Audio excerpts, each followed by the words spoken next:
This week on eNEWS, we're teaming up with Rogers TV and local producers. We'll take a deep dive into events and information from around the community.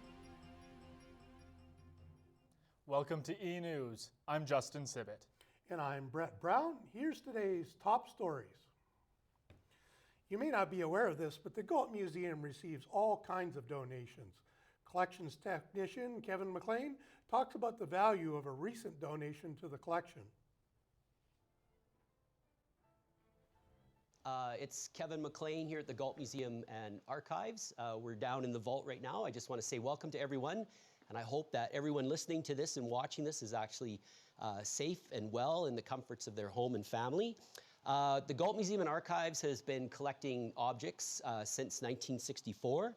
The majority of the objects that are down here with me in the vault were actually acquired passively, which means that people on their own initiative decided to volunteer to give us things. So often in the present, they'll email us, they'll phone us, they might even walk in with these things. And that is how the vast majority of things that we have today came to be here. Last year in 2019, we received over 100 of these types of offers. And in fact, just yesterday, despite the fact that we're closed, I got another 2 calls of additional passive offers. But what I'm here to tell you about today is actually one particular item that was passively donated to us back in 2019. And that happens to be this wonderful Sony CD player that was given to us by a gentleman by the name of Mr. Rod Schultz. So the CD player excites me on account of 2 reasons. The first reason is that it is relatively modern, as you can see. So this is something that is digital technology. It potentially still exists in some form, although maybe not used in people's homes. And it could be something that people take for granted because it is still perhaps relatively common, and maybe they don't think it would have any value whatsoever to a museum collection because it's not something that they would think qualifies as quote-unquote heritage. When people think of giving us objects, what they generally think of are objects that are quote old. That's what they equate as being heritage. But what's counterintuitive to this is that when they are old, they are also associated with memories that are equally old. So where we are able to acquire something that is more modern, more contemporary, in fact, those memories are much fresher, they're much newer, because perhaps that object is still in active use in the moment and or it was in very recent use. So those are a couple of the reasons why I am extremely excited about this object. So this object comes to us with memories, memories that are specific to an individual, and that individual and the object itself are specific and have a relationship to us as a community and to this place, which is Lethbridge and southwestern Alberta. The object itself has other examples that exist that are just like it. So other identical CD players were made at the same time. They were distributed across the planet. So what makes this distinctive to us and what makes it interesting to me is the fact that it can help us through its memory. And these are things that we call intangible heritage, intrinsic value, and what we like to call here object voice at the Galt Museum and Archives. These are the things that make it distinctive and unique to us. So finally, the player, Mr. Rod Schultz, donated it in January of 2019. He had bought it in 1994. He actually traveled specifically from Lethbridge to Medicine Hat to the Sony store there because it was not available anymore in Lethbridge. So he went and got it in Medicine Hat. He brought it back. He paid $2,500 for it, and he was actually using it right up until 2018 when it broke, and he was not successful despite his valiant efforts at trying to fix it. So with that, we're going to now listen to the voice of the CD player, which is the voice of its donor, Mr. Rod Schultz. This is an electronic piece of art that it was really at the top of its class. These units here were the most sophisticated CD player that Sony ever made. These were ones that were sought after by people that were stereophiles, and they wanted to get the very, very best quality. It is something that could bring me to tears. I could be emotionally attached to it. If I could have fixed this, it would still be in my system. And I just hit this roadblock, and I couldn't do it. You asked me why it's important for me to do something with it. It's one of my prized possessions.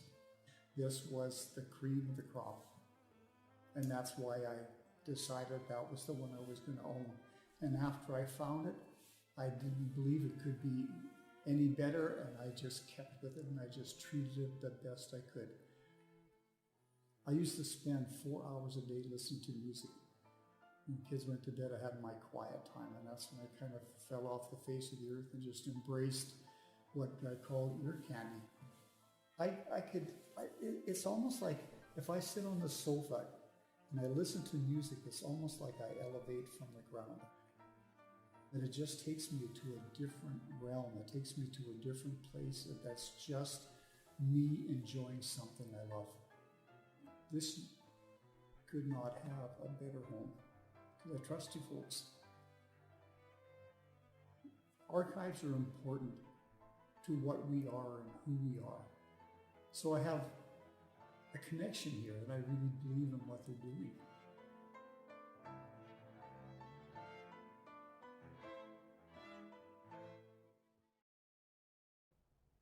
For more information, visit the Galt Museum website at galtmuseum.com or phone 403-320-3954. Residents of Lethbridge were invited to a community conversation with city officials at the eNEWS Center last month. Here they were able to learn about upcoming projects. Check it out.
The event included free public skating, kids' activities, and giveaways.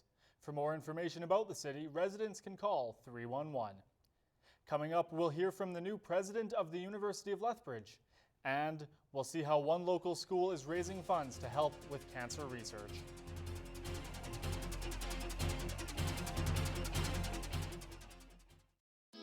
They say it takes a community to raise a child. That's what Big Brothers Big Sisters does here in Lethbridge.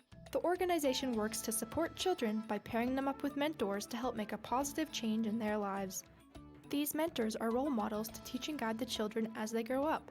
Big Brothers Big Sisters can always use more mentors to be there for the children. Visit bebig.ca or call 403-328-9355 to see how you can make a difference. Finding employment can be challenging. But 5th on 5th Youth Services can help.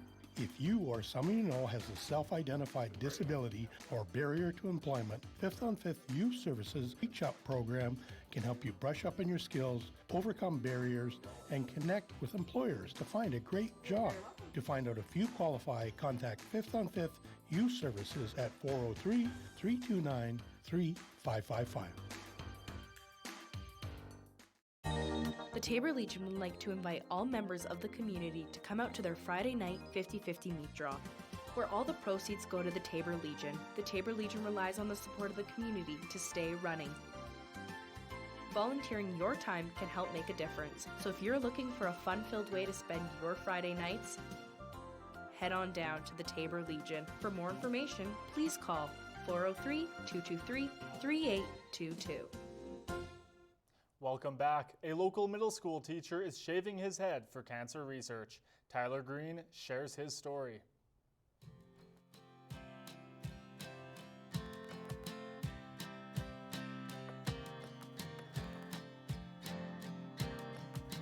Hey, my name is Tyler Green. I'm a teacher here at Senator Fairburn. We're here wrapping up our Terry Fox fundraising for the year. Our students have raised over $1,900 towards cancer research, and as a result, I promised I would shave my head. So we're gathering a bunch of kids here today to watch the ceremony and have a little bit of fun. We did our annual Terry Fox run. We did some activities around the school. Kids wrote some letters to Terry that we included in our assembly, and we really like to thank all of our parents and families who helped support us. Our online fundraising this year was outstanding and was new for us this year. I hope that they realize that they can make a difference, that when they set their minds to it, that they can achieve some really awesome things, and hopefully this memory of me losing all this is gonna really stick with them. Hello, it's me, Mr. Miller. And I'm Mr. Green. And we are the individuals at Senator Joyce Fairburn who for the last 4 years now have kind of been running our Terry Fox fundraisers and events. It is something that has been near and dear to both of us. And in the first year we've been here, we immediately knew we needed to try and do something and build off of it. And every year it's gotten bigger and bigger. And this year is our biggest. It's completely blown us away with what we were able to accomplish. And a lot of that is what Mr. Green, you can see right here, is really just put into it. He literally put blood, sweat, tears, hair into the whole process. And I'm amazed. It's been amazing doing this. I'm so proud of him as a co-teacher and friend. It's so cool to do, and the kids have bought in this year. And I think that's what was really exciting about this year, is we were able to get them excited about it, get them to put in the work to make that difference. And at the end of the day, that's what we wanted to accomplish, was to raise that money towards cancer research. And this wouldn't have happened if they didn't raise all that money. So really, really proud of the work our whole school community, kids, parents, teachers, everybody chipped in for this one. Yeah, and we're trying to create that community and that expectation that this is now our norm. We want to be able to be a school that continues to push the boundaries of what we can do to help our community and help those around the world. Terry Fox is a worldwide foundation, and it's just blown us away what our students have done. I mean, I just had to go pink. I mean, you've gone full Mine's there. a little more of a commitment, I guess. A little bit. I'll get you a toque. But yeah, just showing them in a visual way, like great things happen when they put that work in. So, So, although I don't know if me losing all this hair is a great thing. It's something. It's something. We'll you could grow it back. Hair always comes back. We'll try. But no, couldn't be prouder. So just keep paying attention. We'll see what we can do next year here at Senator Joyce Fairburn. But thank you to all those who donated. Thank you to everyone who in the community who donates to Terry Fox Foundation or other cancer foundations every year. It means so much. And we know here in Lethbridge and in our school division, this is something that matters because people matter to us, and we always want to be doing those little bits to make those changes. So thank you. Senator Joyce Fairburn Middle School hosts a fundraiser every year, and next year they hope to raise even more money for cancer research. We got a chance to sit down with the 7th President and Vice Chancellor of the University of Lethbridge, Dr. Digvir J.S. He tells us about his journey and how he got to that top seat at the university. Here's the story.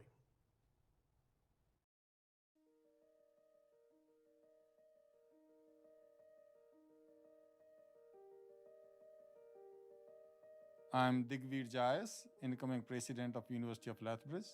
I grew up on a farm in India. It was a small farm compared to Canadian standards.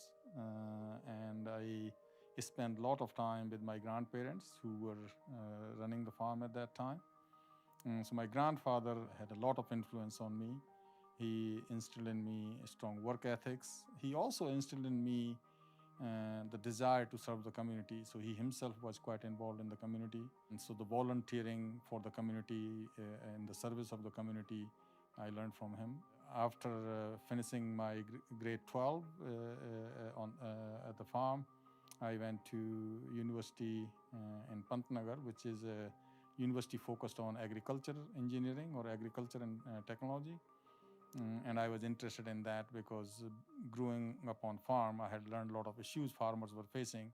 So I wanted to work in the area where I can help solve some of the problems. So that's what attracted me to agriculture engineering.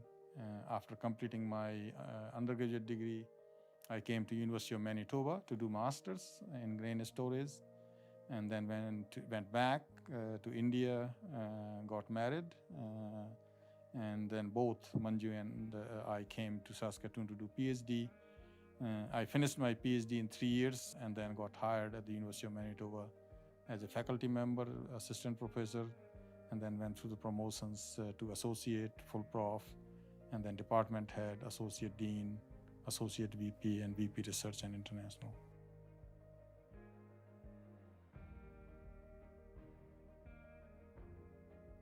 University of Lethbridge has a commitment to liberal education, and I certainly aspire that as in my academic training and also when I was teaching. That's the approach I had taken for the students, and I see a value of the liberal education because it really gives the chance for students to grow themselves while at the university, and they get to explore many different things, which makes them ready to then change the world.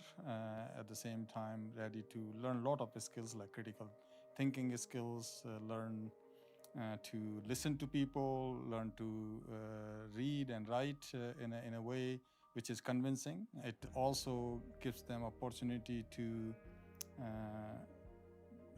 really focus on respecting the different viewpoints of the people and truly become a global citizen.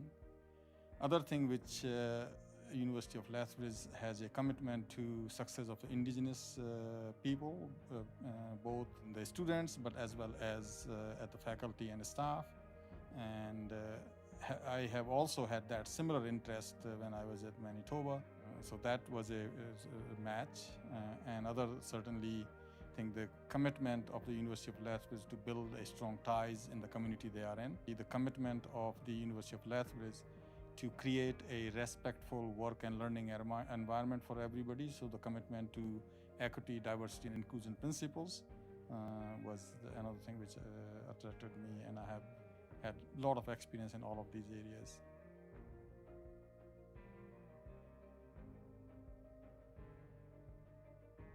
The first priorities for me would be to get to know the community, and that when I say community, both the internal university community, but also the external community.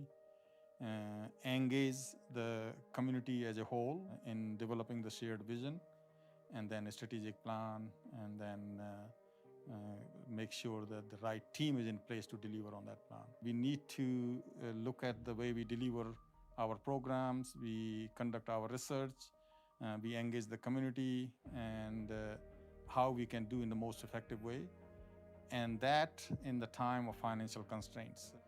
Funding is certainly not limitless, so we have to develop the changes or implement the changes which would take the university to the next level by taking into consideration what we learned from COVID, how we implement those issues, and how we engage the community in helping us achieve that vision.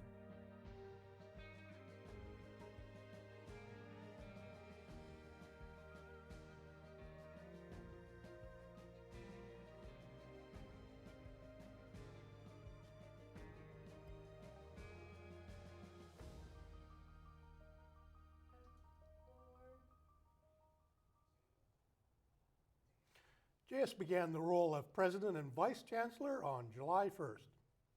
Coming up, we're going to look at how a downtown building is being remembered. And we'll look at a film festival featuring local artists.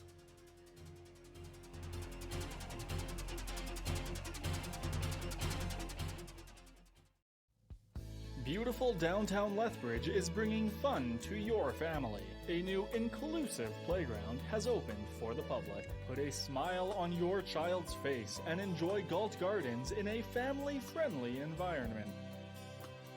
There's more than a playground, though. With an array of family-friendly activities available, the fun never stops in downtown Lethbridge.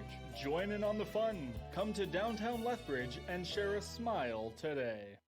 Streets Alive mission changes lives. Will you step up and make a difference? Helping the people in need is what defines us. We see the value in every life we touch. Join us in shaping a brighter future for our community. With your contribution, you are investing in a brighter and more resilient future. So, be the person who makes a difference. Donate today, because together, we're building hope, one life at a time. Our vision strengthens and sustains a healthy, vibrant community through support and advancement of volunteer excellence. Volunteer Lethbridge built a stronger community by connecting individuals who can make a difference. So Volunteer Lethbridge celebrates the power of what we can achieve when we all work together. We build connections and empower individuals and organizations to enhance volunteerism and grow volunteer capacity. Volunteer today! Welcome back. The Galt Museum is in the business of documenting the history of many historical buildings in downtown Lethbridge. Jared Voss has a story about one of those buildings. Jared? Brett, it's time for Heritage Minute. Let's check out a historical building that used to sell tractors. Belinda Croson has the story.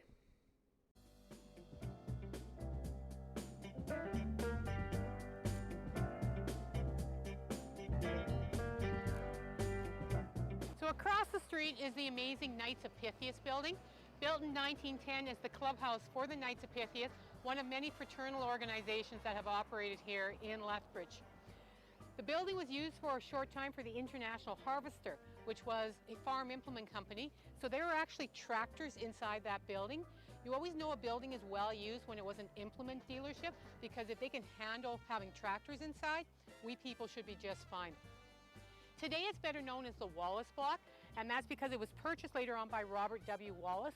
Wallace was a businessman here in Lethbridge and in Calgary. He was a rancher and also involved in the wholesale tobacco industry, and when he bought that, he renamed it the Wallace Block, which it remains to this day.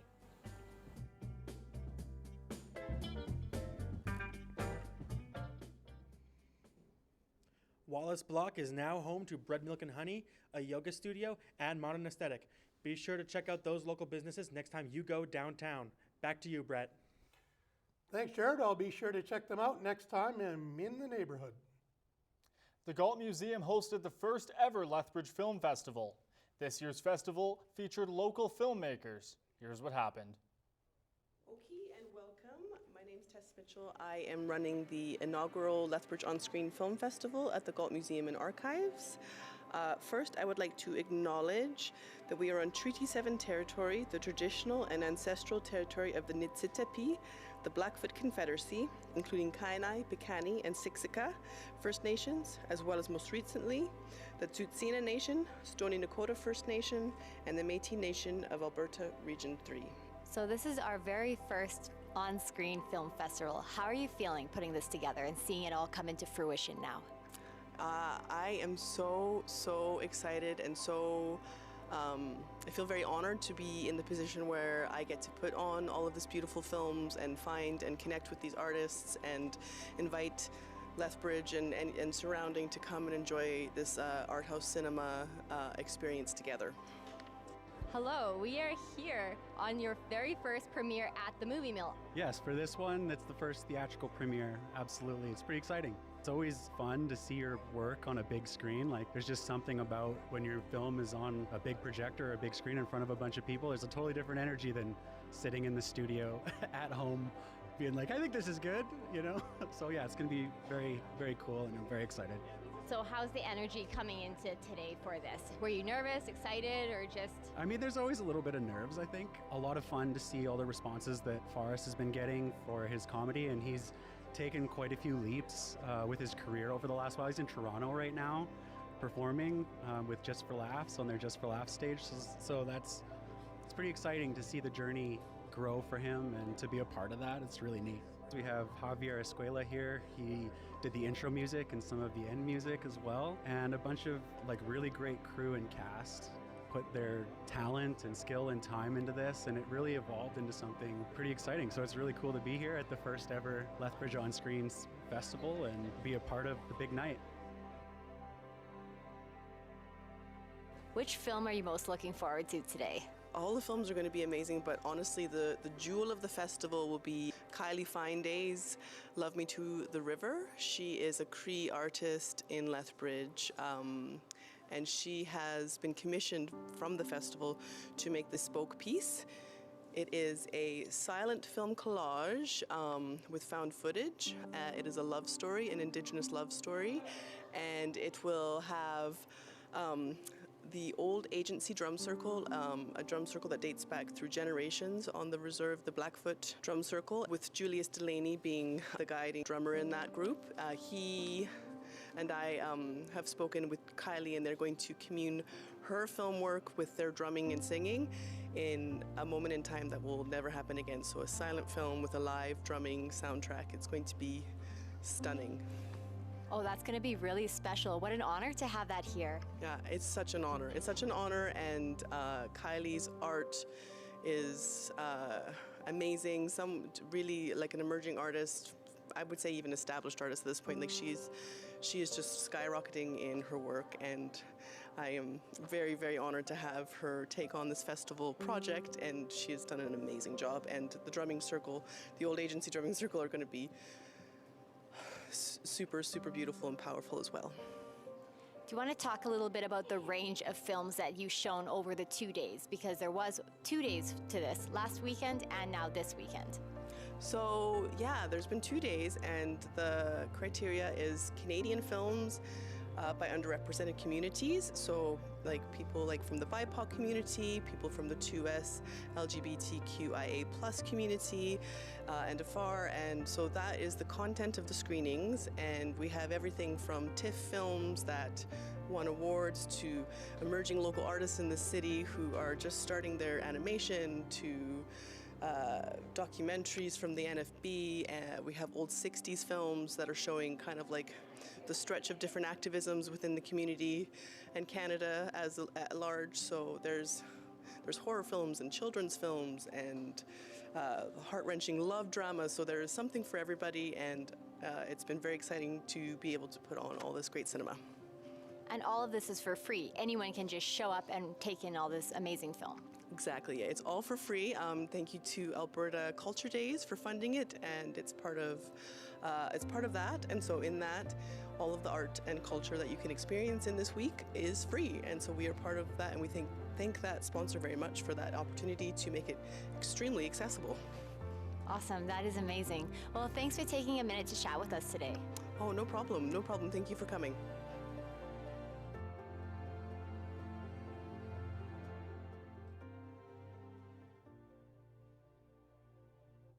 The On-Screen Film Festival happens twice every year, and if you want to find out more information, visit galtmuseum.com. Local artist Shayla Miller takes a modern take on synthwave with her debut song, After the Masquerade. Check out her video.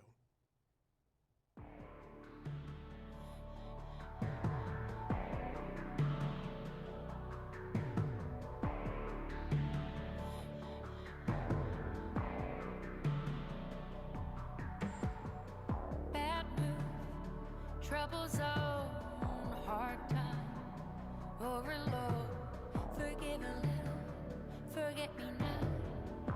I was warned, but I forgot. Sleepover, slumber party, after the masquerade.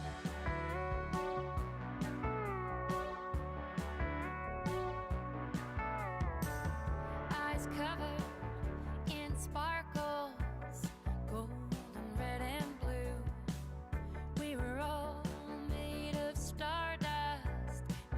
take my eyes off you. Dressed up in twilight at the masquerade.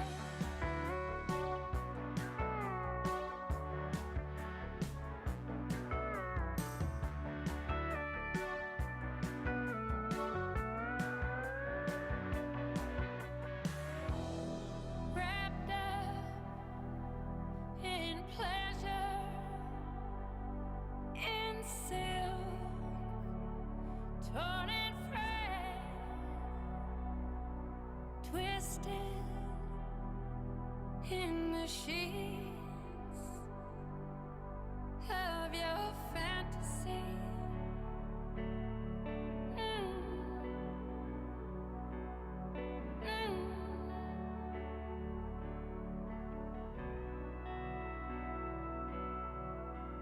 Lovers weep in the darkness, and in the shadows they fall to the ground, pierced by thorns and brambles, watching as the blood drips down. Sleep over, slumber party after the masquerade.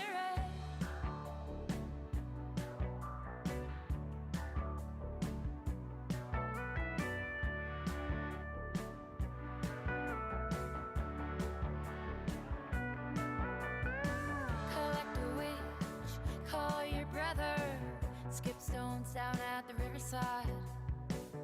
Think of me every so often, don't even know the tears I cry. Sleep over, slumber party after the masquerade.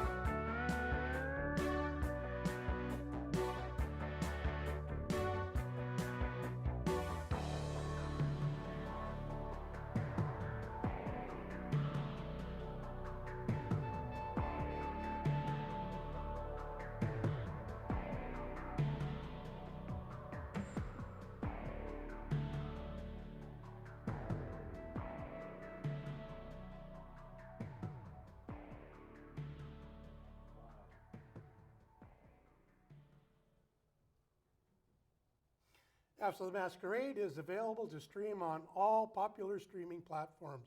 And Justin, it's really great to hear from a talented local musician, and that's a great video. I agree, Brett. That was honestly a very good video to hear. It was very well done, and it's great to see the community be elevated like that. Absolutely, and we're very lucky to be able to work with Rogers on a project like this week. So, absolutely, Brett. Well, I think that's all the time we have for eNEWS. Thanks for watching. I'm Justin Sibbett. And I'm Brett Brown. See you next time.